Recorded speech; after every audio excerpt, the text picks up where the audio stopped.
So what else can we do with our mother? Because let's face it, you're going to have to feed that sourdough mother quite a few times in order to make your loaf. Now, if you're making a loaf of sourdough every week, and if you don't know what I'm talking about, check out the previous YouTube about sourdough. Back to this one. If you're making a sourdough loaf once a week like I do, then you're going to have to feed the mother in between to keep her vibrant. If you don't feed her, then you're not going to get a great loaf of bread. But then the question is, well, I've got all this extra mother. So what am I going to do with that mother? Bagels. I love this because it's almost like a really easy version of sourdough bread. Now, obviously bagels are traditionally leavened with yeast, but I'm doing it as a sourdough option because I just try and work sourdough mother into everything. I mean, you can put it into cakes as well. You can make pie crusts and pastry if you want to do that kind of thing. So there's quite a few options besides bagels, but how good is it to have freshly baked bagels? And you can chuck them in the freezer and that works too, but it utilises and doesn't waste that first feed of your mother because it's not, I don't know, they just seem more forgiving is what I think about bagels. So I've mixed up my bagel mixture, which is different to sourdough, so make sure that you check the details. And then I'm just going to cut this into, I think I'll do 8 bagels because there's nothing worse than a small bagel, is there?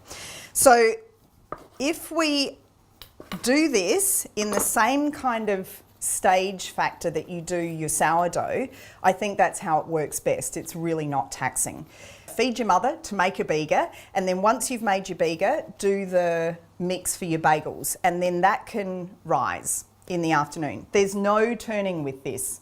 You mix it, you ignore it for maybe 4 hours. Depends how hot it is. So come back and check it, see that it's kind of doubled in size, and once you're there, you're good to go to do the shaping. So I just roll these into balls. Now, if you do happen to be a bagel traditionalist, please look away now, because I don't, oh, I'm making really big bagels. I forgot to cut them again. Oh well, they're gonna be mega beast. So I don't do the traditional method where you roll the bagels into a sausage and join the ends together, because I think, well, why separate something just to bring it back together when you could actually just leave it whole in the first place and stick your finger through the middle and make a hole? You can see where I'm going with this, right? So that's what I do. The rest of it's really traditional though, because you don't want to muck around with bagels besides making them sourdough and not doing the rolling technique like normally. But you don't want to muck around with the concept of boiling and baking. It's the boiling and baking aspect of bagels that makes them bagels, because when you boil them, it puts the beautiful moisture back into the bread. Did you see that? That's how I do bagels. It's outrageous, but it works. And it means that you don't have to be some extraordinary bagel master.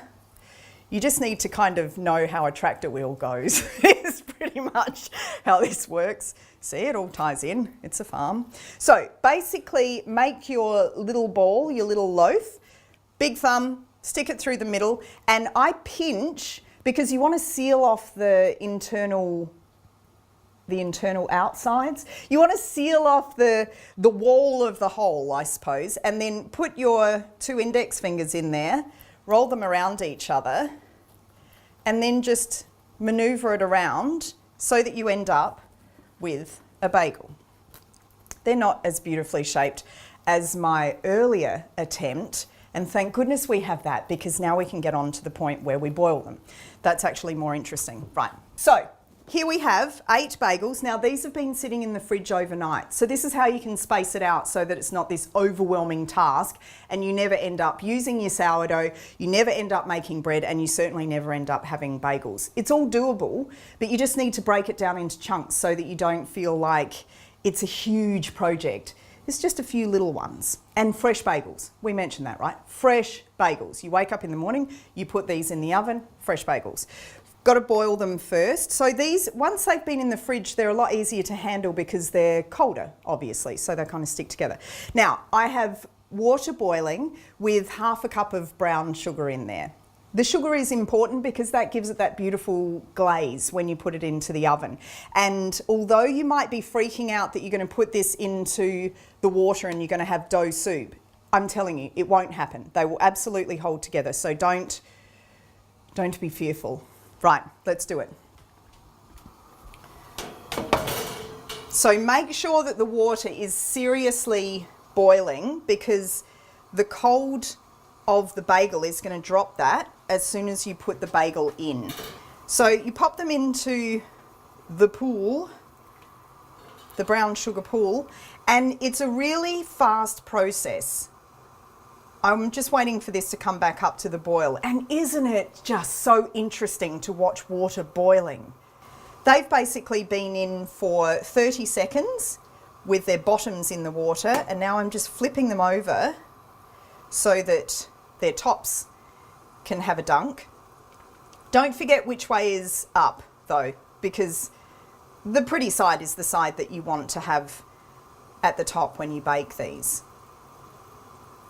See, they're not falling apart. And what the water does as well is just give them that amazing crust. You know how bagels, they're not like bread. They're a very different beast. So that will do them. They will slightly increase in their kind of volume. They puff up a little bit.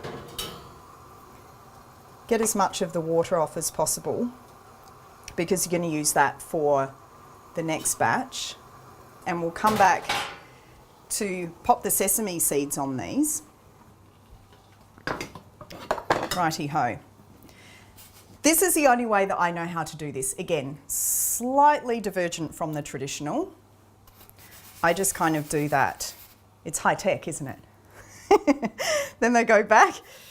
Make sure that you get the sesames nice and even on the plate before you put the next one on. They're a little bit hot. Just have to have those mother's hands, don't you? Made of asbestos. Right. Beautiful. Of course you can do whatever you like on these. If you want to do poppy seed, do that.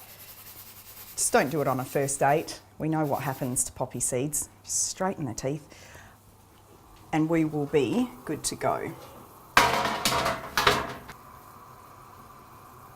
Right, so 25 minutes later, here we are, 8 bagels. Now, you can scoff those all down immediately, or you can chuck some in the freezer. Whichever way, these will keep for about 2 or 3 days. They're really brilliant, and you toast them anyway, most of the time. That's the other thing that you can do with your mother, but if you think it stops there, think again.